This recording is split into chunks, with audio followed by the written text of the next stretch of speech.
Hello everyone, my self Swapnil sir. और इस video में डिस्कस करने वाला है क्लास 12 का मैथमेटिक्स। आज हम स्टार्ट करने वाले एक नया चैप्टर जो कि है डिफरेंशिएशन। तो ये डिफरेंशिएशन जो चैप्टर है वो एक्चुअल में एक पूरा डिफरेंशियल कैलकुलस, इनफैक्ट एक कैलकुलस न्यूटन ने डिस्कवर किया था, एक पूरा सा बंच है, मतलब पूरा सा ग्रंथ है एक, ठीक है, कैलकुलस। उसमें से एक छोटा सा पार्ट है वो है डिफरेंशियल कैलकुलस, और उसमें से भी एक छोटा सा पार्ट है वो है डिफरेंशिएशन। तो डिफरेंशिएशन बहुत लोगों ने ऑलरेडी सुना होगा कि ये कहाँ कहाँ पे, जैसे कि फिजिक्स में स्टार्टिंग में बहुत जगह यूज किया ही होगा, तुम लोगों को याद ही है डिफरेंशिएशन, ठीक है। जैसे कि अगर एक्स स्क्वायर को डिफरेंशिएट करते हो तो 2x आता है, ये ऐसा डिफरेंशिएशन। तो बहुत सारे फॉर्मुलेस तुम लोगों को रटवाए थे स्टार्टिंग में 11th के, याद होगा तो उसी चैप्टर को अपन थोड़ा डेप्थ में पढ़ने वाले हैं, ठीक है। इस चैप्टर का इंपॉर्टेंस क्या है, जैसे कि अगर ये वीडियो जैसे अभी जो वीडियो है, ये जो मैं वीडियो बना रहा हूँ, उसमें ये फ्लैश, एरो और न्यूक्लियस तीनों बैच के लिए बना रहा हूँ ये वीडियो। तो इसीलिए मैं यहाँ पे थोड़ा सा न्यूक्लियस वालों के लिए बता देता हूँ कि अगर मैं कुछ क्वेश्चंस लेता हूं तो कुछ जेई के पॉइंट ऑफ व्यू से भी लेता हूं, मतलब जेई जो मेंस दे रहे हैं तो उनके पॉइंट ऑफ व्यू से भी लेता हूं। जो भी क्वेश्चन होंगे मैं बताते रहूंगा, बट मोस्ट अपना ये मेजर यही एम रहेगा कि अपन ये बोर्ड के पॉइंट ऑफ व्यू से अपन पढ़ रहे हैं, ठीक है। जिनको अगर जैसे कि फ्लैश एरो वाले, जिनको अगर जेई मेंस या फिर जेई एडवांस के लिए कुछ अच्छे से क्वेश्चंस कुछ चाहिए होंगे तो मुझे अलग से पर्सनली मांग भी सकते हैं, ठीक है। ये जो वीडियो रहेगा मोस्ट प्रॉब्ली पूरा बोर्ड के टॉपिक्स पे रहेंगे, बोर्ड के क्वेश्चंस रहेंगे, ठीक है। तो बोर्ड जितना कवर कर सकते हैं वो सब अपन कवर करने वाले हैं। मेंस के क्वेश्चन अगर चाहिए एक्स्ट्रा तो तुम लोग मुझे मांग सकते हो, फ्लैश आने वाले, ठीक है। तो डिफरेंशिएशन चैप्टर में कुछ थोड़ा सा लंबा चैप्टर है, लेकिन डिफिकल्ट चैप्टर नहीं है, पूरा फॉर्मूला बेस्ड चैप्टर है। तुम्हें फॉर्मूला होगा, कुछ स्टेप्स होंगे, कुछ मेथड्स होंगे, कुछ ट्रिक्स होंगे जो कि तुम्हें याद रखने होंगे। अगर वो याद है तुम तुरंत कर सकते हो आंसर, अगर याद नहीं है तो तुरंत नहीं आ सकता है। और इसका वेटेज का अगर देखा जाए तो जेई मेंस की पहले बात कर देता हूं। जेई मेंस में इसका जो वेटेज है वो है अराउंड, मतलब पूरा डिफरेंशियल कैलकुलस जो टॉपिक है, जैसे कि डिफरेंशिएशन एक टॉपिक है, बस ये फॉर्मूला बेस्ड है, और एक और एप्लीकेशन ऑफ डेरिवेटिव या फिर एप्लीकेशन ऑफ डिफरेंशिएशन, इसका एप्लीकेशन दोनों को मिला के डिफरेंशियल कैलकुलस बोलते हैं, ठीक है। तो ये पूरा दोनों को मिला के जो जेई मेंस में जो वेटेज है वो अराउंड 5 to 6 क्वेश्चंस हो सकते हैं, differential calculus and application differentiation मिला के। एज सच में डिफरेंशिएशन की अगर बात करेंगे तो हो सकता है एक क्वेश्चन या फिर दो क्वेश्चन मैक्सिमम टू मैक्सिमम इस डिफरेंशिएशन से पूछ सकता है, हो सकता है, इसके ऊपर तो नहीं जाएगा, ठीक है। बस डिफरेंशिएशन पे प्रॉपर क्वेश्चन नहीं आते, लेकिन इसके एप्लीकेशन, मतलब जैसे कि इसका डिफरेंशिएशन किसी और क्वेश्चन में पूछ सकता है, तो एज सच इसी पे डायरेक्टली क्वेश्चन नहीं पूछते। जैसे कि अगर नेक्स्ट चैप्टर जो पढ़ने वाला एप्लीकेशन और डिफरेंशिएशन, तो उसके अंदर पूरा ये सब जो भी यहाँ पे अपन डिफरेंशिएशन सीख रहे हैं तो उसमें अप्लाई करना जब सीखेंगे तो उसके थ्रू क्वेश्चंस पूछ सकता है। इसलिए मैंने पूरे डिफरेंशियल कैलकुलस का वेटेज बताया है, जो कि है 5 to 6 क्वेश्चंस, पूरे दोनों मिला के, एप्लीकेशन और डिफरेंशिएशन दोनों, ठीक है। और बोर्ड्स के पॉइंट ऑफ व्यू से अगर देखा जाए तो बोर्ड्स के पॉइंट ऑफ व्यू से भी एक दो क्वेश्चन ही आते हैं इस पे। डिफरेंशिएशन पे अगर देखा जाए तो 5-6 मार्क्स का आ जाएगा, मैक्सिमम 5-6 मार्क्स, उसके ऊपर नहीं जाएगा। हो सकता है 6 मार्क का क्वेश्चन आ जाए, हो सकता है 4 मार्क और 1-2 मार्क के क्वेश्चन आ सकता है, ठीक है। 5-6 मार्क्स के ऊपर ज्यादा इस पे क्वेश्चंस नहीं आएंगे। एप्लीकेशन और डेरिवेटिव्स पे आ सकते हैं क्वेश्चन ज्यादा मार्क्स के, लेकिन मैं बस डिफरेंशिएशन की बात कर रहा हूं। जब वो पूछा है कि कोई फंक्शन दिया उसको डिफरेंशिएट करो, तो उस वाले क्वेश्चन की बात कर रहा हूं। तो वेटेज बहुत ओके है, इसका ज्यादा भी नहीं है, और बहुत ही ऐसा टॉपिक है जिसपे तुम सबसे ज्यादा मार्क्स कमा सकते हो विदाउट एनी डाउट, ठीक है। बहुत इंपॉर्टेंट और बहुत सिंपल टॉपिक है, डिफिकल्ट टॉपिक नहीं है। इनमें कौन कौन से टॉपिक्स है पहले वो भी देख लेते हैं, ठीक है। मैंने यहाँ पे कुछ 11 टॉपिक्स मार्क किए हुए हैं, ठीक है। सबसे पहले अपन इंट्रोडक्शन के बारे में देखेंगे कि ये डिफरेंशिएशन एक्चुअल में हुआ क्या है, कहां से आया है, क्यों आया है और इसका काम क्या है, आगे जो भी है देखेंगे। हमने ये सब चीजें ऑलरेडी जब तुमने फिजिक्स में स्टार्ट की होगी तो बहुत कम समझे होंगे, क्योंकि स्टार्टिंग का था।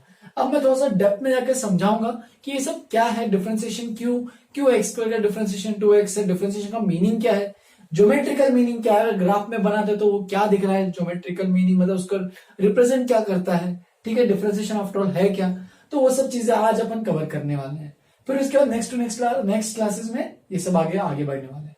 फिर थर्ड टॉपिक में अपन देखेंगे basic fundamental rules of differentiation, जैसे कि तुम लोग को बहुत रूल पता ही होगा कि एडिशन रूल, मतलब जो भी sum rule, difference rule, product rule, जो भी है चेन रूल, ये सब चीजें अपन डिस्कस करने वाले हैं, ठीक है। क्वोशिएंट रूल तुम लोगों ने देखा ही होगा कि यू वी रूल क्या होता है, यू बाई वी रूल क्या होता है, सम रूल, डिफरेंस रूल, जो भी है, तो उसमें अपन वो देखने वाले हैं। फिर इसके बाद चेन रूल, जब कंपोजिट फंक्शन होते हैं, न्यूक्लियस वालों को अगर कंपोजिट फंक्शन नहीं पता है तो बिल्कुल टेंशन मत लेना, वो कंपोजिट फंक्शंस क्या होते हैं वो भी समझाऊंगा एंड उनका डेरिवेटिव्स भी कराऊंगा। ठीक है, तो उसको कहते हैं चेन रूल, जो तुमने पढ़ा होगा बहुत लोगों ने पहले भी। ठीक है, जिनको समझा भी नहीं होगा तो अपन समझ धीरे धीरे समझते हुए आगे बढ़ेंगे। फिर अभी रिसेंटली तुम लोगों ने आईटीएफ पढ़ा था, inverse trigonometric function, sine inverse, cos inverse x, tan inverse x जो भी है, तो उनके भी डेरिवेटिव्स हम लोग सीखने वाले हैं, उनको भी डिफरेंशिएट कैसे करना है। देखो डेरिवेटिव्स और डिफरेंशिएशन दोनों सेम थिंग है, कुछ अलग नहीं है। ठीक है, तो बस नाम को कहाँ यूज कर रहे हैं वो इंपॉर्टेंट है। Derivatives of inverse trigonometric function या फिर इनवर्स ट्रिग्नोमेट्रिक फंक्शंस डिफरेंशिएशन, इस तरीके से दोनों भी लिख सकते हैं। फिर लॉगरिथमिक डिफरेंशिएशन सीखेंगे, जब कुछ वेरिएबल की पावर वेरिएबल आएगा। अभी टेंशन मतलब अभी कुछ समझेगा नहीं, बस लॉग का कुछ यूज करने वाला है, लॉग एक्स की पावर वाई कुछ डिफरेंशिएशन करेंगे, समझाऊंगे एक एक करके उस टाइम। ठीक है, फिर इम्प्लिसिट फंक्शंस क्या होते हैं और उनको डिफरेंशिएशन कैसे करते हैं, उनका डेरिवेटिव कैसे निकालते हैं। फिर पैरामेट्रिक फंक्शंस क्या होते हैं, फ्लैश और एरो वालों को पता ही होगा कि पैरामेट्रिक फंक्शंस क्या होते हैं। जैसे कि अपने स्ट्रेट लाइन सर्कल उधर बहुत जगह पैरामेट्रिक फंक्शंस की बात की थी, याद होगा पैरामेट्रिक फॉर्म में, तो वो सब पैरामेट्रिक फंक्शंस की बात कर रहे हैं इसमें। ठीक है, पैरामेट्रिक फंक्शन न्यूक्लियस वाला एक्सप्लेन करूंगा, बिल्कुल टेंशन मत लेना, और उनका डेरिवेटिव्स निकालना भी सिखाऊंगा। ठीक है, फिर differentiation of one function with respect to another, ये ज्यादा इंपॉर्टेंट, टेंशन मत लेना इसका। अगर ये समझ में आया तो ये तो बिल्कुल आराम से समझ में आ जाएगा। ठीक है, एक फंक्शन को दूसरे फंक्शन के रिस्पेक्ट में डेरिवेटिव कैसे करते हैं, जैसे कि साइन एक्स को बोल रहे हैं differentiate sine x with respect to cos x, तो ऐसे फंक्शंस को कैसे डिफरेंशिएट करें। फिर हायर ऑर्डर डेरिवेटिव्स भी देखेंगे। कई बार क्या होता है, एक बार डिफरेंशिएशन से काम नहीं होता है, जैसे कि तुम लोग को पता होगा कि अगर डिस्टेंस को, डिस्प्लेसमेंट को अगर डिफरेंशिएट करते हैं तो हमारे पास वेलोसिटी आती है, राइट, और अगर डिस्प्लेसमेंट को 2 बार डिफरेंशिएट करते हैं तो एक्सेलरेशन आता है, और एक बार डिफरेंशिएशन करते हो तो जर्क आता है। तो ये सब चीजें हम लोग ऑलरेडी तुम लोगों ने फिजिक्स में देखी होगी, इसमें मैं भी तुम लोगों को हायर ऑर्डर डेरिवेटिव समझाऊंगा कि ये सब चीजें क्या है, वो इसी में कवर करने वाला है। ठीक है, फिर उसके बाद लास्ट में एक सक्सेसिव डिफरेंशिएशन के एक टॉपिक आएगा कि ऐसे एक फंक्शन को 10 बार या फिर n टाइम्स डिफरेंशिएट करते हैं तो उसको कहते हैं सक्सेसिव डिफरेंशिएशन। लेकिन ये टॉपिक बोर्ड से हटा दिया गया है। ठीक है, रिसेंटली तुम लोग का ड्यू टू कोविड-19 अपना सिलेबस रिड्यूस हो गया है। ठीक है, इसी की वजह से ये टॉपिक हटा दिया है, तो तुम्हें ये टॉपिक पढ़ने की जरूरत नहीं है। वैसे भी इस टॉपिक का बहुत ही कुछ ज्यादा इंपॉर्टेंस नहीं था। इसमें कौन कौन से तुम्हें टॉपिक इंपॉर्टेंट मार्क करके दिख देता हूं। ठीक है, ये तो बाय डिफॉल्ट तो तुम लोग को आता ही है, तो इसको तो मैं कुछ बोलूंगा ही नहीं, ये तो इंपॉर्टेंट है ही। ठीक है, derivative of inverse trigonometric function थोड़ा सा डिफिकल्ट टॉपिक है और इंपॉर्टेंट भी है, यूजुअली इसी में से क्वेश्चंस पूछता है। अब तक जो भी बोर्ड में पूछा है वो इसी में से क्वेश्चन पूछता है। थोड़ा सा लोगों को इस पर डिफिकल्टी जाएगी, लेकिन अपन क्वेश्चन जितना हो सके उतना प्रैक्टिस करते जाएंगे। फिर एक लॉगरिथमिक डिफरेंशिएशन भी एक इंपॉर्टेंट है, ये भी एक इंपॉर्टेंट टॉपिक है। ठीक है, इम्प्लिसिट, पैरामेट्रिक और differentiation one function with respect to other okay topics है। इम्प्लिसिट भी इतना नहीं है, लेकिन पैरामेट्रिक ठीक ठाक है। ठीक है, तो बाकी इतने इंपॉर्टेंट नहीं है, ये जो पहले 5-6 तक लिखा है वो बहुत ही इंपॉर्टेंट है। ठीक है, तो इनको अच्छे से करोगे तो ही ये अच्छे से करने में मजा आएगा। ठीक है, बाकी तो इतना इंपॉर्टेंट नहीं है, तो पढ़ना तो है आफ्टर ऑल, मैं बस इंपॉर्टेंट वेटेज ऑफ टॉपिक्स बता रहा हूँ। ठीक है, तो ये अपन एक एक करके टॉपिक कवर करेंगे। मोस्ट प्रॉब्ली ये 2-3 हफ्ते का शायद मेरे ख्याल से लगेगा, डिपेंड करते हैं कितने लेक्चर अपन एक वीक में लेते हैं, तो उसके हिसाब से थोड़ा सा टाइम तो लगेगा इस चैप्टर के लिए। इसका नेक्स्ट चैप्टर जो एप्लीकेशन डिफरेंस है वो थोड़ा सा छोटा है as compare to this chapter, तो उसमें ज्यादा टाइम नहीं लगेगा। ठीक है, तो चलो स्टार्ट करते हैं। आज का अपन इंट्रोडक्शन करते हैं और ज्योमेट्रिकल मीनिंग समझाता हूँ कि क्या होता है, और अगर टाइम बचा तो कुछ फंडामेंटल रूल्स भी तुम लोग को क्लियर कर दूंगा। ठीक है, तो पहले इस टॉपिक को अपने नोटबुक में लिख लो अच्छे सारे टॉपिक्स को। स्टार्ट करते हैं विद इंट्रोडक्शन। इंट्रोडक्शन में क्या है, बेसिकली डेरिवेटिव्स और डिफरेंशिएशन क्या है वो समझाऊंगा। ठीक है, बेसिकली इसका अगर इंट्रोडक्शन देखा जाए तो तुम्हें आगे इस चैप्टर में ज्यादा कुछ यूज नहीं होने वाला है। ठीक है, बोर्ड पॉइंट ऑफ व्यू से, लेकिन डिफरेंशिएशन कहां से आया, कैसे आया, वो सब तुम्हें थोड़ा सा आइडिया तो होना ही चाहिए। तो जो लोग फ्लैश और एरो में है, फ्लैश और एरो बैच में है, डिफरेंशिएशन एक्चुअल में एलसीडी यानी लिमिट्स, कंटिन्यूटी, डिफरेंशिएबिलिटी के बाद आता है टॉपिक, और उसके बाद ये पढ़ाया जाता है। बट जबकि तुम्हारा शायद लिमिट जस्ट खत्म हुआ है और कंटिन्यूटी शायद चालू हुआ है, जो भी है। ठीक है, जैसी डिफरेंशिएबिलिटी जो एक उसका एलसीडी का जो लास्ट पार्ट है डेरिवेबिलिटी, वो खत्म होगा तो तुम्हें अपने आप ये सब आइडिया तुरंत कैचअप कर पाओगे। अभी के लिए मैं बस थोड़ा सा आइडिया दे रहा हूँ कि ये सब चीजें क्या क्या है। और न्यूक्लियस बैच के लिए बताना है तो न्यूक्लियस के लिए सोचो ये चीज, ये इतना इंपॉर्टेंट कुछ नहीं है। समझा अच्छी बात है, नहीं समझा बिल्कुल छोड़ देना है। ठीक है, क्योंकि ये कहीं पूछने नहीं वाला है। तुम्हारा सिलेबस में से कंटिन्यूटी भी हटा दिया है, तो वो सब की जरूरत ही नहीं है। लिमिट्स तो 11th में डाल दिया, तो उसकी कुछ जरूरत नहीं है। ठीक है, तो स्टार्ट करते हैं। इंट्रोडक्शन में यहाँ पे मैंने कुछ डेफिनेशन लिखे हैं। कि डेरिवेटिव होता क्या आफ्टर ऑल। डेरिवेटिव मतलब किसी भी अगर फंक्शन यानी y equal to F x, ऐसा कोई फंक्शन होता है y equal to F x, y यहाँ पे कोई y कोऑर्डिनेट की वैल्यू रहती है और एफ एक्स एक्स तो है independent variable, y dependent variable. तो कोई भी एक फंक्शन है हमारे पास एफ एक्स और अगर उसका डेरिवेटिव या फिर डिफरेंशिएशन निकालना है किसी भी एक रैंडम जो भी given point at x equal to a मान लेते हैं, तो उसको हम लोग रिप्रेजेंट करते हैं एफ डैश ए। मैंने यहाँ पे रिप्रेजेंट करने के लिए बहुत तरीके लिखे हैं लेकिन उसको बाद में देखते हैं। तो हम लोग उसको रिप्रेजेंट करते हैं एफ डैश ए। एफ डैश का मतलब, डैश मतलब रिप्रेजेंट करता है डेरिवेटिव। किसका डेरिवेटिव? तो एफ का डेरिवेटिव। कहां पे? तो एट पॉइंट ए। देखो यहाँ पे एक्स की जगह ए डाला है, तो एफ डैश ए का मतलब डेरिवेटिव ऑफ फंक्शन है f of x at point x equal to a. उसको लिखते हैं हम लोग लिमिट, एल आई एम का मतलब होता है limit h tending to zero. इसका जो नीचे जो मीनिंग लिखा है उसका एच टेंडिंग टू जीरो का मतलब क्या है कि जो एक्स की वैल्यू बहुत क्लोज टू जीरो है, ठीक है, एग्जैक्ट जीरो नहीं है। अगर एग्जैक्ट जीरो तो पूरी कहानी गड़बड़ हो जाएगी। एच टेंडिंग टू जीरो, देखो इंग्लिश लैंग्वेज के थ्रू ही समझो इसको। एच की वैल्यू जीरो की तरफ पहुंच रही है, जैसे कि उसकी वैल्यू हो सकती है 0.00000 से 100 टाइम्स जीरो और उसके बाद एक 1 आ रहा है, तो इतनी छोटी वैल्यू मतलब एच की बहुत छोटी वैल्यू इतनी समझना है, ठीक है।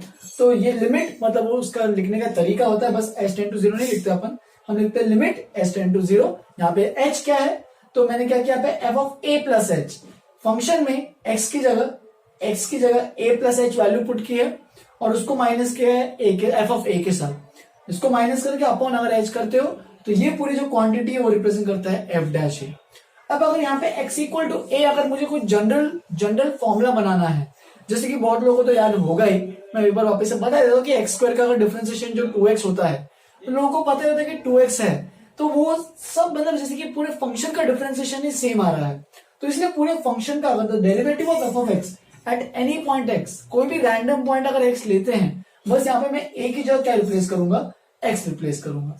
तो कोई भी पॉइंट एक्स पे अगर मुझे एफ ऑफ एक्स का डेरिवेटिव यानी डिफरेंशिएशन निकालना है तो मैं उसको रिप्रेजेंट करता हूं एफ डैश एक्स के साथ और उसको वापस से लिखूंगा सेम फॉर्मूला, बस ए की जगह यहाँ पे आएगा एक्स। तो ये कोई भी रैंडम पॉइंट हो सकता है x, depending on the question क्या क्या है, ठीक है। तो ये इसका जनरल फॉर्मूला है, इसे तुम्हें याद रखोगे तो अच्छी बात है, नहीं भी याद रखो तो कोई दिक्कत नहीं है, क्योंकि आगे ये सब चीजें नहीं आने वाली है, आगे इसका अप्लाई कैसे करना है, कहां पे करना है, वो सब आने वाला है, ठीक है। फिर derivative of function of y equal to F of x, मतलब इसको और भी तरीके से रिप्रेजेंट करते हैं, जो एफ डैश एक्स लिखा है उसको कई बार हम लोग dy बाय dx से भी रिप्रेजेंट करते हैं। यहाँ पे y देखो क्या है, ये ध्यान देना, यहाँ पे y equal to F of x मतलब एफ ऑफ एक्स और y की वैल्यू सेम ही है। जो भी फंक्शन रहेगा, जैसे कि y equal to sine x लिखते हैं तो y अपना साइन एक्स फंक्शन है, तो dy बाय dx का मतलब साइन एक्स को डिफरेंशिएट करना है with respect to x। dy by dx, d by dx of y, इसको इस तरीके से भी बोलते हैं d by dx of y, ठीक है। इसका मतलब क्या है कि y जो है यहाँ पे कौन सा फंक्शन है y, उसको डिफरेंशिएट कर रहे हैं विद रिस्पेक्ट टू x। तुम चाहे तो इसको इस तरीके से भी लिख सकते हो, मैं यहाँ पे एक और ये भी लिख सकते हो d of f of x by dx, ये भी सेम चीज है, कुछ अलग इसमें कुछ दिक्कत नहीं है, बस y की जगह यहाँ पे मैंने क्या लिखा एफ ऑफ एक्स, ये भी चलेगा। बस नीचे वाला क्या रिप्रेजेंट करता है कि किसके रिस्पेक्ट में डिफरेंशिएट कर रहे हो, तो ये किसके रिस्पेक्ट में क्या होता है वो मैं समझाऊंगा। वो डिपेंड करता है फंक्शन के दो वेरिएबल्स कौन कौन से हैं, मतलब इंडिपेंडेंट वेरिएबल कौन सा है, यहाँ पे x है, और डिपेंडेंट वेरिएबल y है, क्योंकि y जो है वो x पे डिपेंड कर रहा है, राइट। तो इसीलिए यहाँ पे यूजुअली इंडिपेंडेंट वेरिएबल आता है, उसके अलावा और भी कोई वेरिएबल हो सकते हैं depending on question to question. dy by dx को अपन ये भी लिख सकते हैं कि y डैश, ठीक है, एफ डैश भी लिख सकते हैं क्योंकि फंक्शन है एफ डैश, ठीक है। मैं सीधा शॉर्टकट इसको तरीके से एक्सप्लेन करते तो ऐसे ही करते हैं। y डॉट से भी रिप्रेजेंट करता है कई बार, y डैश का मतलब एफ डैश एक्स का मतलब y डॉट से भी रिप्रेजेंट करते हैं। तो ये सब अलग अलग तरीके रिप्रेजेंट करने के लिए एक डिफरेंशिएशन है फिर एक डेरिवेटिव को, ठीक है। फिर एक लास्ट एक और चीज लिखी है मैंने यहाँ पे मैंने कुछ माइन्यूट चेंजेस के बारे में एक्सप्लेन किया है। For a differentiable function y equal to F x, तो ये वापस से डिफरेंशिएबल फंक्शन क्या होता है न्यूक्लियस वालों को जानने की जरूरत नहीं है, बिल्कुल टेंशन मत लो उसका। बस डिफरेंशिएबल फंक्शन में क्या होता है इंपॉर्टेंट चीज कि बस वो फंक्शन को डिफरेंशिएट कर सकते हैं, बस इसका मतलब होता है डिफरेंशिएबल फंक्शन, ठीक है। तो differentiable function y equal to F of X if delta X is small increment, delta X का मतलब तुम इसको ऐसे भी रिप्रेजेंट कर सकते हो डेल्टा एक्स, यही वही चीज है सेम। डेल्टा एक्स मतलब बस स्मॉल चेंज इन एक्स, बहुत छोटा सा change in x and the corresponding increment in y is delta y।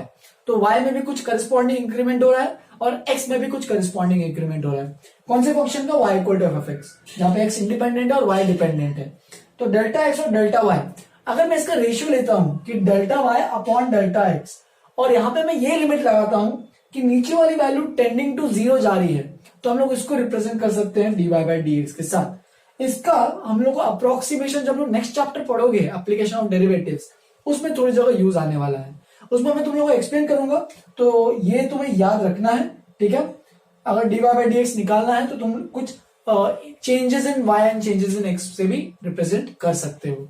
बस ये लिमिट का है, डिनोमिनेटर जो भी आ रहा है वो डिनोमिनेटर डेल्टा x जो है वो टेंडिंग टू जीरो होना चाहिए, यानी बहुत छोटा होना चाहिए।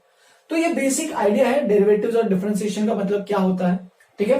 अब मैं इसको एक बार ज्योमेट्रिकली भी एक्सप्लेन करता हूं कि ज्योमेट्रिकली ये ग्राफ में कैसे दिखेगा। जैसे मैं ज्योमेट्रिकली बताऊंगा तुम लोग को थोड़ा सा इसे फॉर्मूले से रिलेट कर पाओगे, इसलिए मैं पहले बता रहा हूं कि इसका आइडिया क्या है डिफरेंशिएशन का, ठीक है।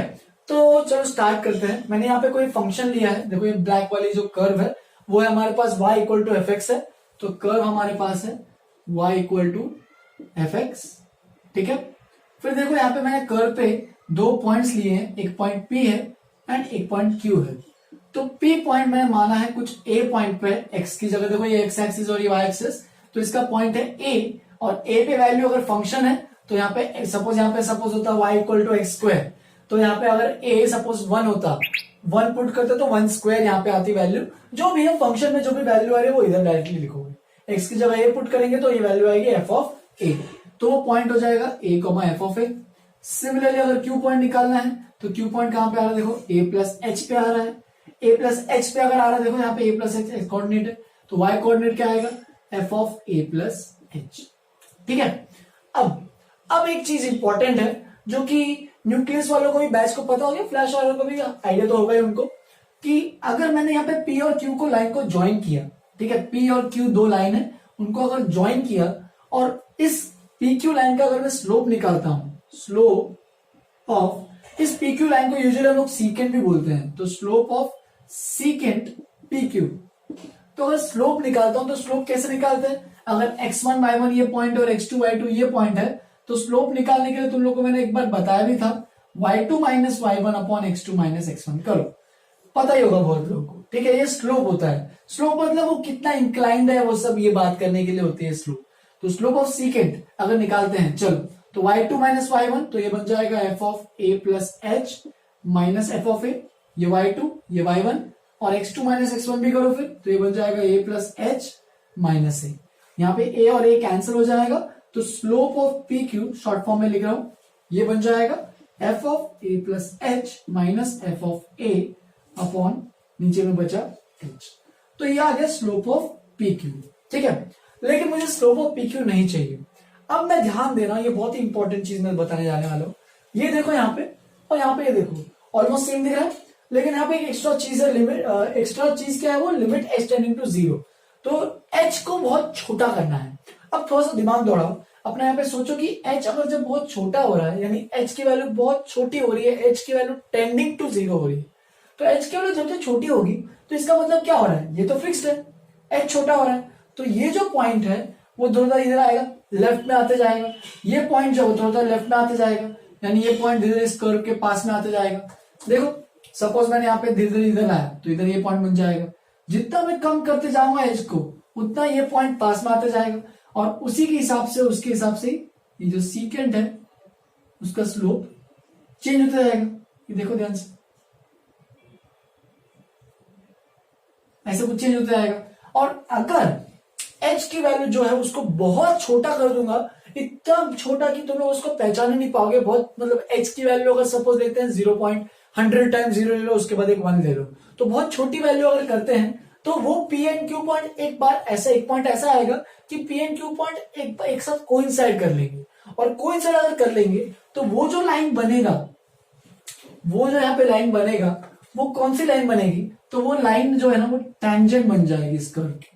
ये मैंने लाल लाइन से लिखा है, देखो कि ये P और Q पॉइंट अगर बहुत क्लोज आ गए तो एक पॉइंट के बाद क्या होगा कि दोनों लाइंस मिल जाएंगी।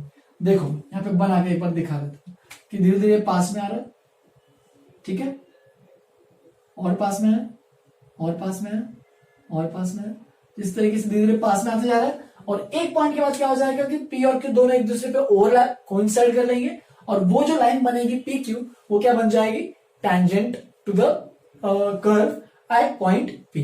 तो देयरफॉर ऑन पुटिंग, मैं यहां पे पूरा स्टेटमेंट लिख देता हूं, on putting the limiting case of h tending to 0, h इसको याद रखना नाम, इसका नाम मतलब ये है टेंडिंग टू, ठीक है, कि वैल्यू टेंड कर रही है 0 की तरफ, मतलब वैल्यू बहुत छोटी हो रही है, टेंडिंग टू 0, ठीक है, h की वैल्यू बहुत छोटी जा रही है। तो अगर h की वैल्यू बहुत छोटी जा रही है, दस स्लोप ऑफ दस द लाइन पी क्यू, ऐसे लिखो, दस the line P Q will become tangent to the curve y equal to f of x at point P। तो इस तरीके से tangent बन जाएगा, और इसी tangent को हम लोग रिप्रेजेंट करते हैं स्लोप, यानी dy by dx से रिप्रेजेंट करते हैं। This tangent, this slope of tangent is called derivative, या फिर डिफरेंशिएशन भी लिख सकते हो, derivative of the function y equal to F of x at x equal to a। दस अगर मुझे लिखना है तो मैं इसको ऐसे लिख सकता हूं, f dash a is equal to limit h tending to 0, क्योंकि यहां पे मैंने लिमिट लगाया, यहां पे लिमिटिंग केस लिया है तो उसके सामने लगाना जरूरी है, और इस पे लिमिटिंग कर रहे हैं तो वो पूरा फंक्शन लिख दूंगा, a plus H minus F of A upon H. तो जितने तो यहाँ पे मैं h की वैल्यू जितनी छोटी करूंगा उसके हिसाब से जो भी लिमिटिंग केस आ रहा है वो हमें देगा स्लोप ऑफ टेंजेंट, ठीक है। यहाँ पे ये भी लिख सकते हो, is called the derivative of the function y equal f of x and is represented as f dash a, और उसको देते हैं इस तरीके से। यहाँ पे एफ डैश ए की वैल्यू, मतलब ये जो अगर एफ डैश ए, मतलब अगर उसने पूछा है टेंजेंट एट पॉइंट पी निकालना होगा तो एफ डैश ए इस तरीके से निकालेंगे। याद रखना कि स्लोप ऑफ टेंजेंट जो भी अगर कर्व पे कोई भी पॉइंट पे होता है तो वो इससे अपन रिप्रेजेंट करते हैं। अगर रैंडम कोई भी एक्स पॉइंट है तो एफ डैश एक्स से रिप्रेजेंट कर सकते हैं। ए बस एक स्पेसिफिक एक्स इक्वल टू ए अगर पॉइंट ले रहे हैं तो मुझे इसमें एक्स की जगह ए पुट करना है, लेकिन अगर पूरे फंक्शन की बात कर रहे हैं तो उसको इस तरीके से एक्स को वैसे ही रखना है, उसको कोई चेंजेस नहीं करना है। तो ये होता है ज्योमेट्रिकल मीनिंग। टैंजेंट मतलब डेरिवेटिव क्या होता है, तो अगर कर्व की बात कर रहे हैं तो कर्व का वो टैंजेंट रहता है डेरिवेटिव, ठीक है। तो इतना तुम्हें अच्छे से याद रखना है, इसको अच्छे से नोटबुक में लिखो। मैं थोड़े से बेसिक रूल्स भी आज थोड़े से कवर कर लेता हूं, फिर उसके बाद और आगे बढ़ेंगे नेक्स्ट क्लास में। इतना पहले से अच्छे से लिखो, अच्छे से नोटबुक।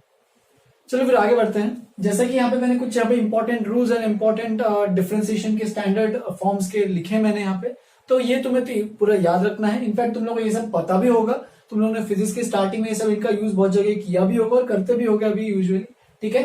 तो सबसे पहले मैं चाहता हूं कि तुम लोग ये लिखो, ठीक है।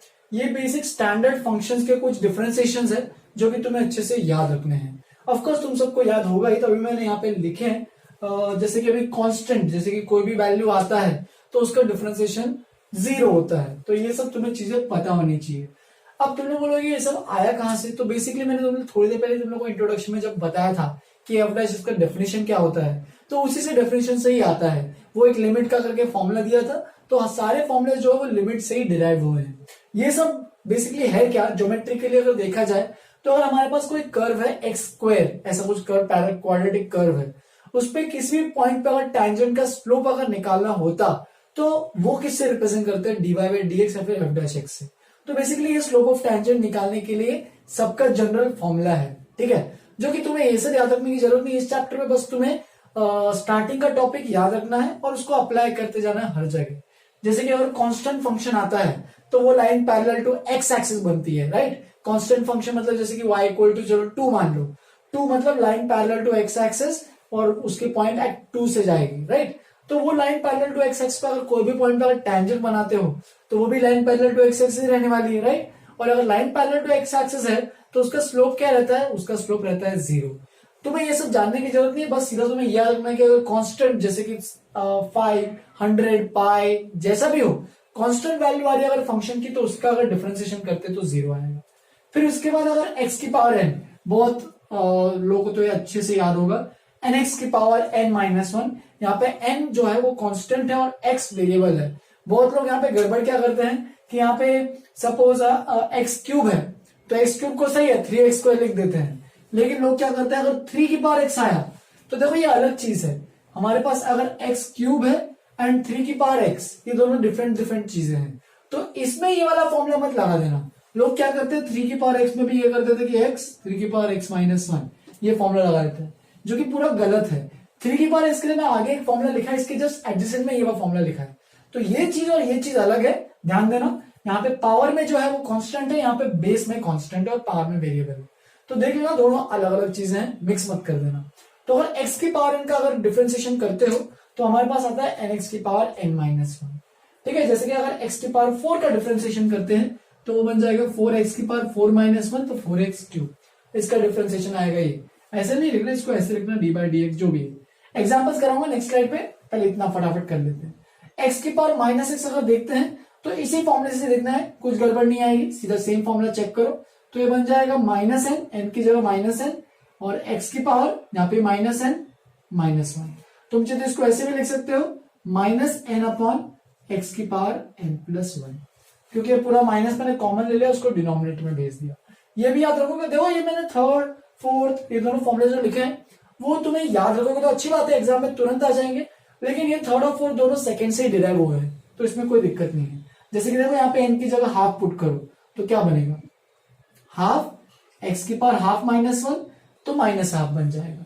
इसका मतलब ये बन जाएगा 1/2 तो इसका मतलब अगर √x हमारे पास उसका डिफरेंशिएशन करना है तो आएगा 1/2 फिर सिमिलरली sin x का जो होता है डिफरेंशिएशन होता है cos x का डिफरेंशिएशन होता है -sin x।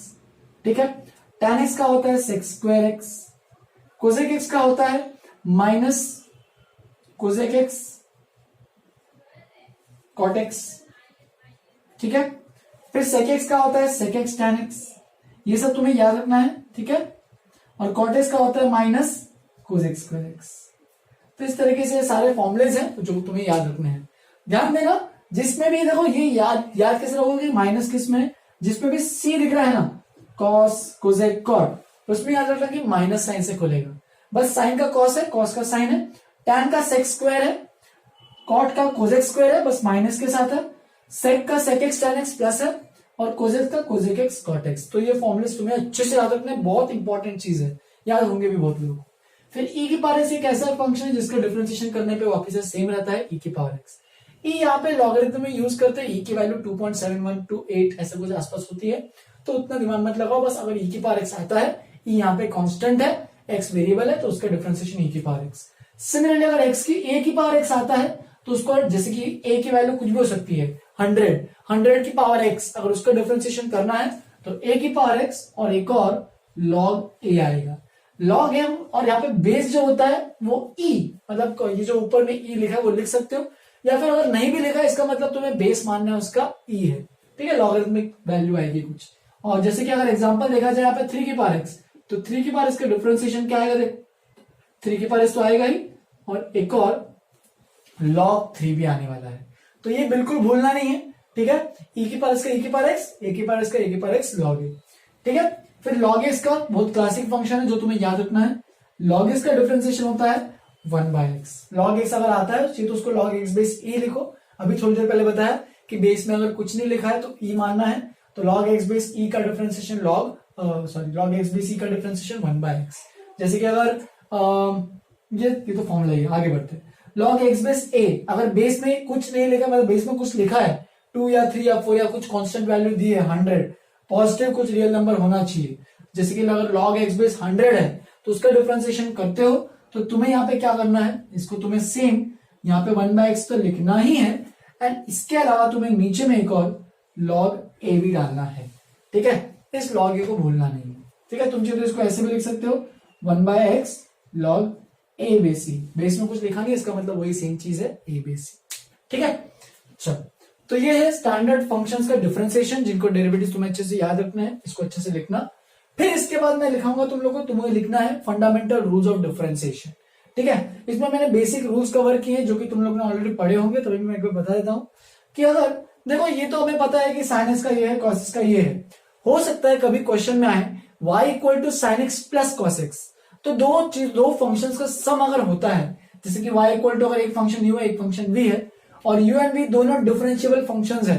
डिफरेंशिएबल फंक्शन का थोड़ी देर पहले मैंने समझाया था, ऐसे फंक्शन जिसको डिफरेंशिएट कर सकते हैं। ठीक है, तो दो डिफरेंशिएबल फंक्शंस है और दोनों सम में है, तो दोनों का अगर पूरे दोनों का सम का डिफरेंशिएशन निकालना है तो तुम दोनों को अलग अलग डिफरेंशिएट कर सकते हो।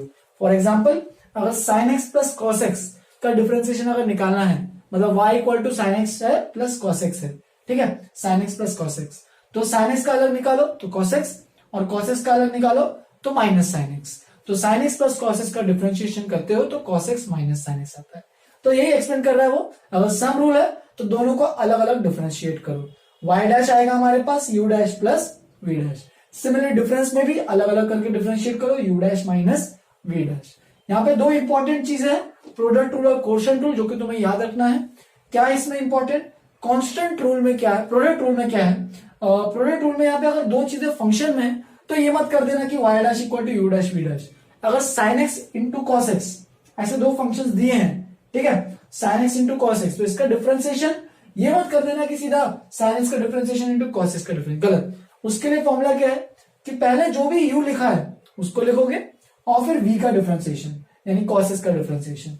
साइन को वैसे लिखा कॉस का डिफरेंशिएशन प्लस कॉस को वैसे लिखो साइन का डिफरेंशिएशन, तो इस तरीके से उसकी वैल्यू भी आ जाएगी। ये याद रखो u v dash plus v u dash, u v अगर दिया है तो u v dash plus v u dash. एक को डिफरेंशिएट करो दूसरे को वैसे रखो, फिर दूसरे को डिफरेंशिएट करो पहले वाले को वैसे रखो और दोनों को ऐड कर दो, ठीक है। और क्वेश्चन रूल भी एक इंपॉर्टेंट चीज है, सीधा फॉर्मूला याद रखो, बता रहा हूं ये वाला, v u dash minus u v dash upon v square.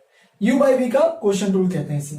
Denominator में v है तो सबसे पहले नीचे से स्टार्ट करोगे, v को सबसे पहले ऊपर लिखोगे और v इंटू ऊपर वाले का डिफरेंशिएशन माइनस, माइनस नहीं भूलना है, फिर u इंटू नीचे वाले का डिफरेंशिएशन, मतलब न्यूमरेटर इंटू नीचे वाले का। सेम ऐसी चीज है, बस बीच में माइनस है और स्टार्ट किससे होगा तो v से स्टार्ट होगा, याद रखना। डिनोमिनेटर को सबसे पहले ऊपर लिखोगे और फिर u वाले को डिफरेंशिएट करोगे, मल्टीप्लाई करके माइनस दिस, और नीचे में ये तो बिल्कुल भूलना नहीं है कि v स्क्वायर आता है, ठीक है, इसका नीचे का डिनोमिनेटर का होल स्क्वायर हो जाएगा। ये जो चारों फॉर्मुले से वापस से जो लिमिट्स का जो कंसेप्ट है उसी से डिराइव होते हैं, लेकिन जबकि तुम लोग को लिमिट्स का कंसेप्ट और लिमिट्स का न्यूक्लियस वालों को जरूरत ही नहीं है, तो मैं ये सब चीजें एक्सप्लेन नहीं कर रहा हूं। जब फ्लैश और एरो के लिए बहुत इंपॉर्टेंट रहेगा वैसे ये वाला, इसका प्रूफ ये सब, क्यों? क्योंकि ये सब कनेक्ट करता है अच्छे से, तुम लोग कनेक्ट कर पाओगे, तो इसलिए मैं ये सब प्रूफ इसमें नहीं बता रहा हूं। जब तुम लोग डिफरेंशिएबिलिटी खत्म कर लोगे फ्लैश और एरो वालों, तो उसके बाद ये जो प्रूफ है तुम्हें आराम से जम पाएंगे, ठीक है, कोई दिक्कत नहीं होगी। सब सारे जो प्रूफ है वो सब लिमिट्स के थ्रू ही होने वाले हैं, जैसे कि इधर भी लिमिट्स में लगाएंगे, इधर भी सेम ये वाली प्रूफ भी लिमिट से करेंगे।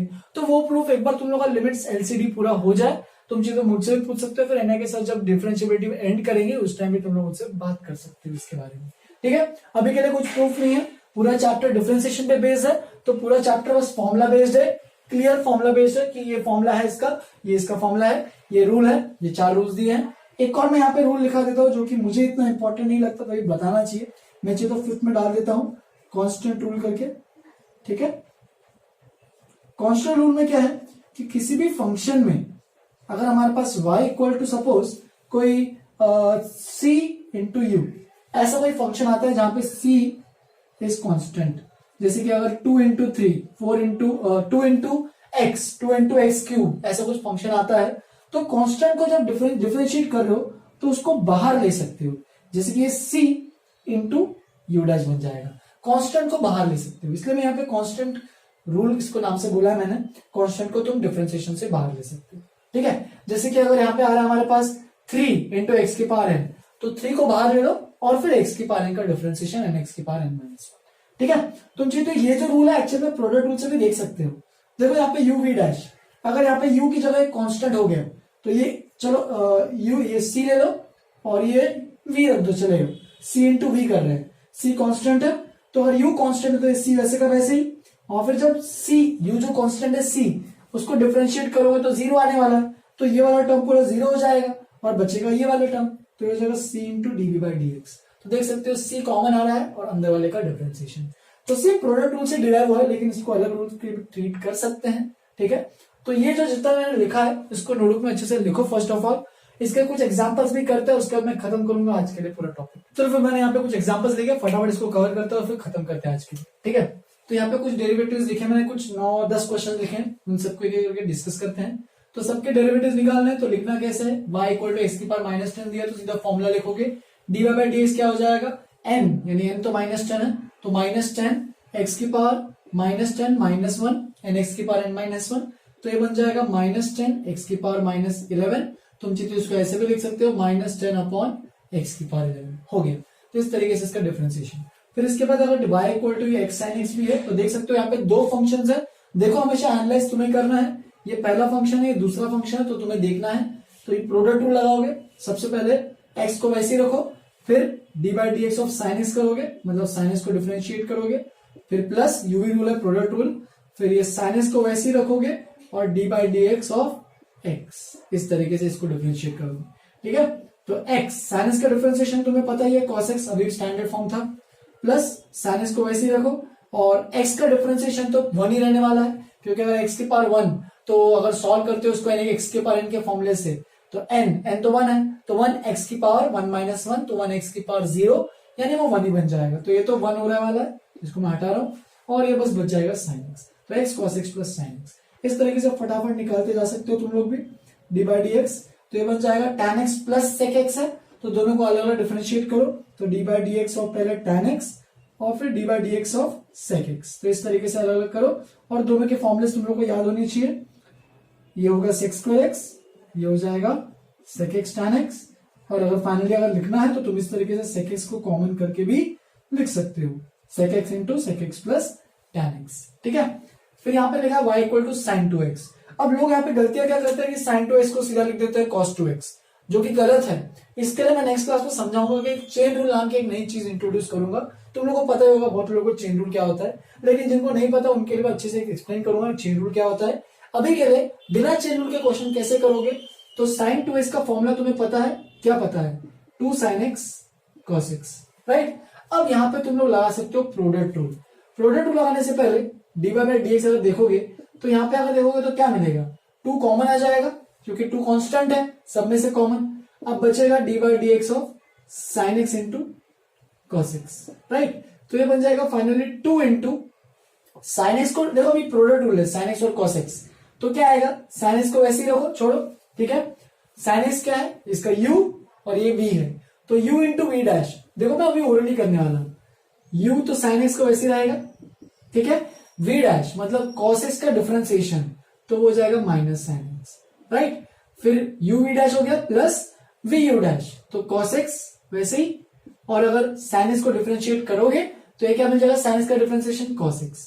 अब अगर ध्यान से देखोगे तो क्या बन रहा है, देखो पहले इसको लिखूंगा मैं, cos square x minus sine square x, तो cos square x minus sine square x का फॉर्मूला क्या होता है, तो वो होता है 2 तो ऑलरेडी बाहर था, तो वो होता है cos 2x, तो cos 2x इस तरीके, 2 cos 2x इस तरीके से आंसर आएगा। तो इसलिए इसका आंसर sin 2x का सीधा cos 2x नहीं करना है। अगर ऐसा कुछ दिख रहा है तो आगे बताऊंगा, चेन रूल एक नया फंक्शन के अंदर एक और फंक्शन है, तो वो मैं इंट्रोड्यूस करूंगा नेक्स्ट क्लास में। अभी के लिए बिना चेन रूल से ये करना है, तो इसको इस तरीके से करेंगे, इसका आंसर 2 cos 2x आएगा। फिर डी बाई डी एक्स, यहाँ पे भी देखो कांस्टेंट 2 बाहर, डी बाई डी एक्स ई की पावर एक्स लॉग एक्स, अब बस मल्टीप्लाई करो अच्छे से, प्रोडक्ट रूल लगाओ, तो डी बाई डी एक्स ये बन जाएगा 2 इंटू, मैं सीधा लिख रहा हूं अभी, u इसका differentiation 1 by X, right, plus फिर v लॉग एक्स वैसी, और e की पावर इसका डिफरेंशिएशन, तो e की पावर x ही रहने वाला है। अब देख सकते हो पूरे में कॉमन आ रहा है, कुछ क्या कॉमन आ रहा है, तो 2 तो बाहर ही था, e के पावर x दोनों में से कॉमन आ गया, बचा क्या, log x को पहले लिख देता हूं और फिर लिखता हूं 1 by X, log x plus 1 by X, तो इस तरीके से इसका भी हो जाएगा। फिर अगर इसको करोगे तो ये भी कर सकते हो, डी बाई डी एक्स, सबका अलग अलग हो जाएगा, d by D x of x cube, फिर d by D x of 3 के पावर एक्स, जितनी चीजें सम में है उतनी बार वो सेपरेट होता जाएगा, सम रूल इसी को कहते हैं, ठीक है, 3 की पावर 3।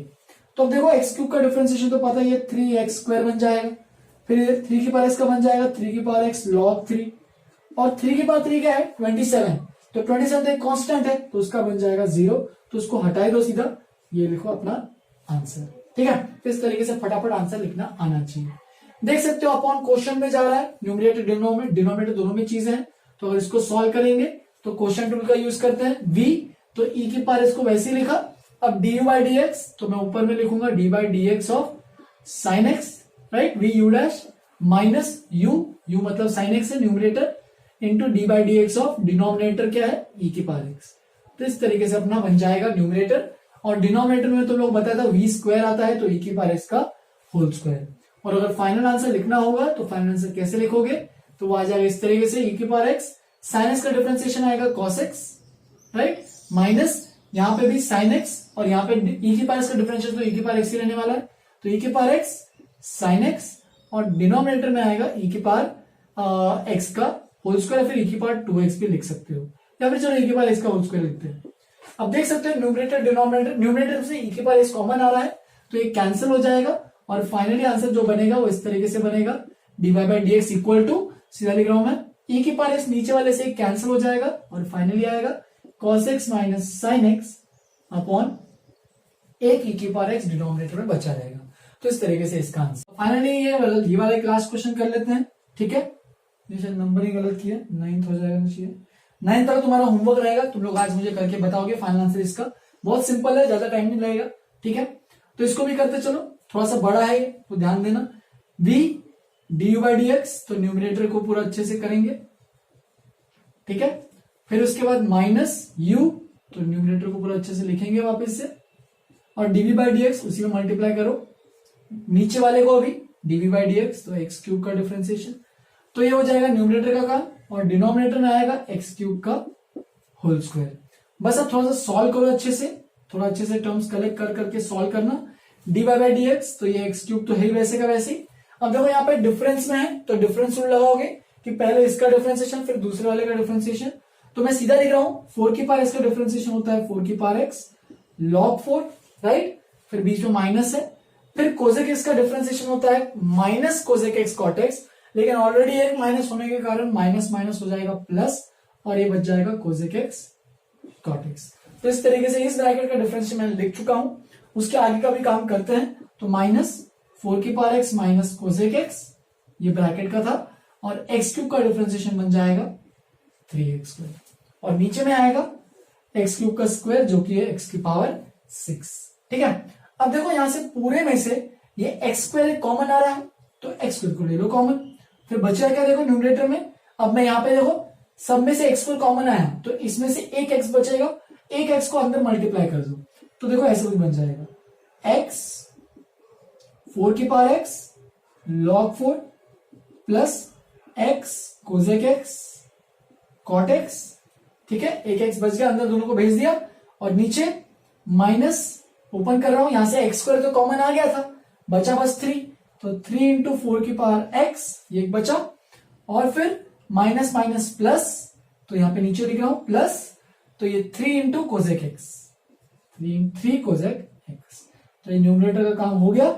डिनोमिनेटर में देखो ऊपर में एक्स स्क्वायर कॉमन आ रहा था, तो अगर ऊपर में एक्स स्क्वायर कॉमन आता, डिनोमिनेटर में एक्स की पावर 6 था, तो एक्स स्क्वायर कैंसिल हो जाएगा उसमें से, तो स्क्वायर हटा, तो 6 में से 2 गए, बचा 4। तो इस तरीके से इसका आंसर भी आ जाएगा। अब इसको तुम लोग अरेंज करके भी अच्छे से लिख सकते हो अगर लिखना है तो, लेकिन इतना भी अगर छोड़ोगे तो कोई दिक्कत नहीं, ये भी आंसर चलेगा, एक्सेप्टेबल है। ये वाला क्वेश्चन तुम्हारा काम रहेगा, होमवर्क में तुम्हें करके मुझे आज बताओगे। ठीक है, यही पे मैं खत्म कर रहा हूँ, थोड़ा सा लेंदी आज, थोड़ा सा बड़ा लेक्चर ले लिया है। ठीक है, कोई दिक्कत नहीं। नेक्स्ट वाले लेक्चर में थोड़ा सा अपन जो नेक्स्ट का टॉपिक है जो कि चेन रूल है, ठीक है, फिर धीरे धीरे अपन डेरिवेटिव्स ऑफ आईटीएफ भी पढ़ना चालू करेंगे, अलग अलग फंक्शंस को डेरिवेटिव करना चालू करेंगे। ठीक है, तो वो बात की बात है। आज के लिए इतना अच्छे से प्रैक्टिस करो, बहुत लोगों को यहाँ तक अच्छे से आता भी होगा, तो बिल्कुल टेंशन मत लेना। ठीक है, अच्छे से प्रैक्टिस करो। होमवर्क के लिए आज कुछ नहीं, बस देखो अच्छे से, और अगर कोई दिक्कत हुई, कोई भी प्रॉब्लम हुई तो तुम लोग मुझे मैसेज कर सकते हो। प्रूफ्स में जिनको फ्लैश अवेलेबल के बोल रहा हूँ, प्रूफ्स में जिनको अगर जानना है, प्रूफ्स जिन्होंने लिमिट्स अच्छे से अगर पढ़ा है, जो आगे बढ़ रहे हैं क्लास से, ठीक है, तो उनके लिए मैं बोल सकता हूँ कि मुझे एक बार कांटेक्ट करो। मैं तुम लोगों को चाहिए तो कुछ अच्छे क्वेश्चन देता हूँ, मतलब तुम लोग अच्छे प्रूफ बताता हूँ कि कैसे कैसे प्रूफ होता है। लेकिन अगर बिल्कुल बाकी लोगों को प्रूफ से नहीं का टेंशन कुछ जरूरत नहीं है। ये जो फंडामेंटल रूल जो भी मैंने बताया उन सबके प्रूफ की बिल्कुल कोई जरूरत नहीं है। बोर्ड एग्जाम के पॉइंट ऑफ व्यू से एग्जाम में कुछ नहीं आने वाला उसके अकॉर्डिंग। ठीक है, बस ये डिफरेंशिएशन के फॉर्मूले अच्छे से प्रैक्टिस करो और कोई दिक्कत नहीं है। ठीक है, चलो फिर यहीं पे खत्म कर रहा हूं आज के लिए, इतना ही। Have a good day, enjoy.